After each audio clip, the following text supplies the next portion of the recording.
আসসালামু আলাইকুম রহমতুল্লাহ। Welcome to handy programmer. অভ্যাসের দাস মানুষ, এই প্রবাদটি আমরা কিন্তু সকলেই ছোটবেলা থেকেই শুনে এসেছি। আপনার যদি ভালো একটি অভ্যাস থাকে, সেই ক্ষেত্রে আপনি কিন্তু স্বর্গীয় অনুভূতি পেয়ে গিয়েছেন। আর যদি খারাপ অভ্যাস থাকে, সেই ক্ষেত্রে আমি মনে করি যে নরকের যন্ত্রণা থেকে আপনি রেহাই পাননি। তাই আজকের এই ভিডিওতে আমি আপনার সাথে শেয়ার করব এমন ৫টি ইম্পর্ট্যান্ট হ্যাবিট যা কিনা ডেভেলপার লাইফে আপনার প্রোডাক্টিভিটিকে খুবই বৃদ্ধি করে দেবে। এবং আমি মনে করি এই ৫টি হ্যাবিট আপনার মাস্ট বি থাকা প্রয়োজন। ফার্স্ট যে হ্যাবিট বা অভ্যাসটি প্রয়োজন তা হচ্ছে আপনাকে অবশ্যই কোডিংয়ের পূর্বে প্ল্যানিং করে কাজ করা। এই প্ল্যানিং করে কাজ করার মধ্যেই আপনার প্রজেক্টের ৭০% কমপ্লিট হয়ে যায়, আর ৩০% কমপ্লিট হয় আপনার কোডিংয়ের উপর।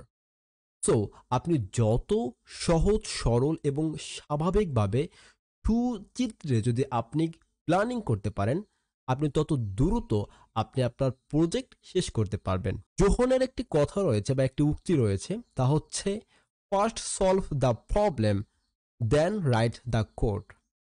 আপনি কোড লেখার পূর্বে আপনি আপনার প্রবলেমের সলিউশনটা বের করুন। এই ক্ষেত্রে আপনি আপনার প্রবলেমকে খুব দ্রুতই শেষ করতে পারবেন। আপনি যদি প্ল্যানিং করে কাজ করেন বা প্ল্যানিং অনুযায়ী যদি আপনি প্রজেক্ট করেন বা কোডিং করেন, সেই ক্ষেত্রে আপনি কিছু বেনিফিট পাবেন। ফার্স্ট যে বেনিফিটটি পাবেন তা হচ্ছে ডিরেকশন। প্ল্যানিং যে শুধু একটি কাজের ম্যাপ, কাজের যে একটি রোড ম্যাপ, এরকম নয়। প্ল্যানিংটা হচ্ছে এইরকম যে আপনি এমন একটি জায়গা চলে গেলেন যেখানে আপনি চিনেন না। ধরুন দ্বীপের মধ্যে আপনি চলে গেলেন। এখন সেখানে আপনার সাথে কেউ নেই, শুধু রয়েছে একটি টর্চ লাইট এবং আপনি সেখানে রাতে আপনি সেখানে থাকতে আছেন।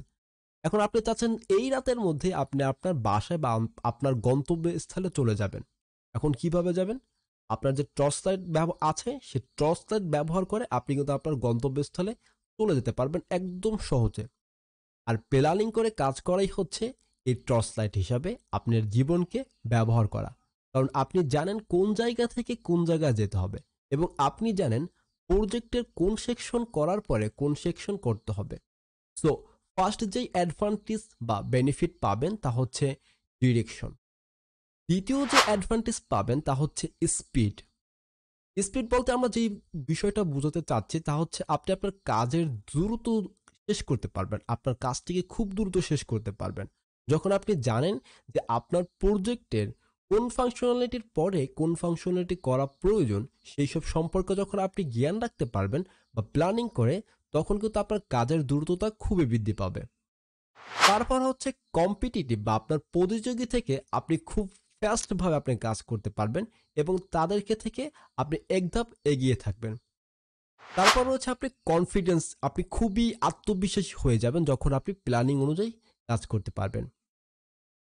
দ্বিতীয় যে হ্যাবিটটি রয়েছে তা হচ্ছে রাইট হিউম্যান ফ্রেন্ডলি কোডস।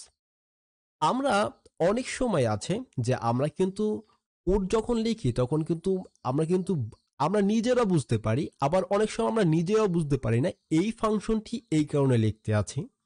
আমরা কিন্তু ফরম্যাটিং ব্যবহার করি না, এমনকি ইন্ডেন্টেশনও কয়েক সময় আমরা কিন্তু এই বিষয়গুলো কিন্তু অ্যাভয়েড করে যাই বা স্কিপ করে যাই। আবার এমন রয়েছে যে ভেরিয়েবলের নেম, ফাংশনের নেম, ক্লাস, আইডি, অ্যারি এইসবের নেম, এমন এমন নেম আমরা সিলেক্ট করি যেই সব বিষয়গুলো কিনা আমরা নিজেদের কাছে অন্যরকম মনে হয়। যদি আপনার প্রজেক্টের কোড যদি অন্য কোনো ডেভেলপার পড়তে আসে, সে যদি সেই কোড যদি বুঝতে না পারে, সেই ক্ষেত্রে কিন্তু আপনার প্রজেক্টটা কিন্তু হিউম্যান ফ্রেন্ডলি কোড হলো না। আপনাকে এমনভাবে কোড লিখতে হবে যেন অন্য কোনো ডেভেলপার, অন্য কোনো প্রোগ্রামার যেন আপনার প্রজেক্টের কোডগুলো যেন খুব সহজেই পড়তে পারে। সেই ক্ষেত্রে আপনি যা করতে পারেন তা হচ্ছে ফরম্যাটিং ব্যবহার করতে পারেন, ইন্ডেন্টেশন ব্যবহার করতে পারেন, এবং readable variable, function, section, ID, class, এইগুলোর নামগুলো খুব একদম হিউম্যান ফ্রেন্ডলি যেন অন্য কোনো ডেভেলপার পড়তে পারে, এই বিষয়গুলো আপনি খেয়াল রেখে তারপর আপনি কোড করবেন। তৃতীয় যে অভ্যাসটি আমাদের প্রয়োজন তা হচ্ছে কমেন্ট লেখা কোডের মধ্যে। এই বিষয়টা অনেকেই রয়েছে যারা কিনা স্কিপ করে চলে যায়, যারা কোডের মধ্যে বা প্রজেক্টের মধ্যে কমেন্ট লেখে না। এই কমেন্ট কিন্তু আপনার জন্য খুবই সহযোগিতা করবে যখন আপনি একটি প্রজেক্ট করবেন। যখন আপনি টিম নিয়ে প্রজেক্ট করতে যাবেন তখন আপনি এর গুরুত্ব বা এর উপলব্ধি আপনি এটার উপলব্ধি আপনি বুঝতে পারবেন। ধরুন আপনি এমন একটা প্রজেক্ট করতে যাচ্ছেন যেখানে কিনা ৩ জন ডেভেলপার কাজ করছে। তার মধ্যে আপনিও রয়েছেন। সো একেকজন একেকটা কম্পোনেন্ট নিয়ে কাজ করতেছে, একেকজন একেকটি ফাংশন নিয়ে কাজ করতে আছে। তো একজনও কোনো ফাংশনের জন্য বা কোনো কম্পোনেন্টের জন্য বা সেকশনের জন্য কোনো কমেন্ট লেখেনি যে এই কম্পোনেন্টটি বা এই ফাংশনটি কাজ করবে কাউন্টারের জন্য, এই ফাংশনটি ইউজার ইন্টারফেস পরিবর্তন করবে, এইগুলোর জন্য কোনো কমেন্ট লেখেনি। সেই ক্ষেত্রে কিন্তু আপনারা ৩ জনই বুঝতে পারবেন না। আপনার কোড অন্য আরেকজন ডেভেলপার বুঝতে পারবে না। অন্য আরেকজনের কোড আপনি বুঝতে পারবেন না। তারা বা আপনি যদি কমেন্ট করে লিখিয়ে দিতেন যে এই কোডটি এই ফাংশনটি কাউন্টারের জন্য কাজ করছে বা এই ফাংশনটি ইউজার ইন্টারফেস পরিবর্তন করবে, সেই ক্ষেত্রে কিন্তু আপনি বুঝতে পারবেন যে কোন সেকশন কি কারণে কাজ করতে আছে। সো এই যে কমেন্ট লেখা এটাও খুবই প্রয়োজন অ্যাজ এ ডেভেলপার হিসাবে। তো চেষ্টা করবেন যে কমেন্ট লেখা কোডের মধ্যে। চতুর্থ যেই হ্যাবিটটি আমাদের প্রয়োজন তা হচ্ছে ইউজ ভার্সন কন্ট্রোল। আমাদেরকে গিটহাব সম্পর্কে খুবই বেসিক জ্ঞানগুলো একদম ক্লিয়ার থাকা প্রয়োজন। কিভাবে ফাইল অ্যাড করে, কিভাবে পুশ করে, কিভাবে পপ করে, এই সব বিষয় সম্পর্কে জ্ঞান রাখা প্রয়োজন এবং এভরিডে আমাদের ভার্সন কন্ট্রোল সম্পর্কে জানা প্রয়োজন। আপনি যদি ভার্সন কন্ট্রোল নিয়ে আপনি যদি গিট এবং গিটহাব নিয়ে যদি টিউটোরিয়াল চান তাহলে অবশ্যই কমেন্ট করবেন নিচে এবং আমি চেষ্টা করব যে ভার্সন কন্ট্রোল নিয়ে ভিডিও তৈরি করার। তো এইটা আমাদের খুবই প্রয়োজন আমাদের হ্যাবিট নাম্বার 4-এ যেটা নিয়ে কথা বলছি তা হচ্ছে ভার্সন কন্ট্রোল নিয়ে আমাদেরকে জ্ঞান রাখা উচিত এবং এভরিডে আমাদেরকে ভার্সন কন্ট্রোল ব্যবহার করা উচিত। পঞ্চম যে হ্যাবিটটি রয়েছে তা হচ্ছে আপনাকে প্রতিদিন আমি মনে করি 30 মিনিট করে কোনো একটা বিষয়কে শেখা। টেকনোলজির যে বিষয়গুলো রয়েছে সেই সব বিষয়ের মধ্যে কোনো একটা বিষয় আপনাকে শেখা। টেকনোলজিতে কিন্তু প্রতিদিন আপডেট হচ্ছে এবং পরিবর্তন হচ্ছে। জাভাস্ক্রিপ্ট বর্তমান সময়ে কিন্তু টপ 10 প্রোগ্রামিং ল্যাঙ্গুয়েজের মধ্যে একটি।